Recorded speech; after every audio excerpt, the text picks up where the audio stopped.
క్రీస్తు యొక్క శ్రమలు మా యందు ఎలాగో విస్తరించినవో అలాగే క్రీస్తు ద్వారా ఆదరణ మాకు విస్తరిస్తుంది. యేసు క్రీస్తు ద్వారా సమస్తము ఎలాగైతే జరుగుతున్నాయో, ఆయన నామములో అనేకమైనటువంటి అద్భుత ఆశ్చర్యకార్యాలు జరిగిస్తూ ఉన్నాడో, అదే సమయంలో ఆయన ద్వారా ఆదరణ విస్తారంగా ఉన్నదంట. ఆదరణ ఈరోజు ఆదరణ లేక కృంగిపోయే వాళ్ళు చాలా మంది ఉన్నారు.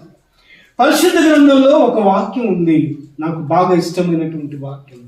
నీకు కష్టం వచ్చినప్పుడు మోకరించి ప్రార్థన చేయాలి. నీవు సంతోషంగా ఉన్నప్పుడు పాటల ద్వారా దేవుని నామాన్ని మహిమపరచాలి. నీవు కృంగి ఉన్నప్పుడు దేవుని వాక్యాన్ని పఠించాలి, చదవాలి. ఆ వాక్యం ద్వారా ఆ వాక్యాన్ని నువ్వు చదువుతూ ఉన్నప్పుడు దేవుడు నీకు ఆదరణ కలుగజేస్తాడు.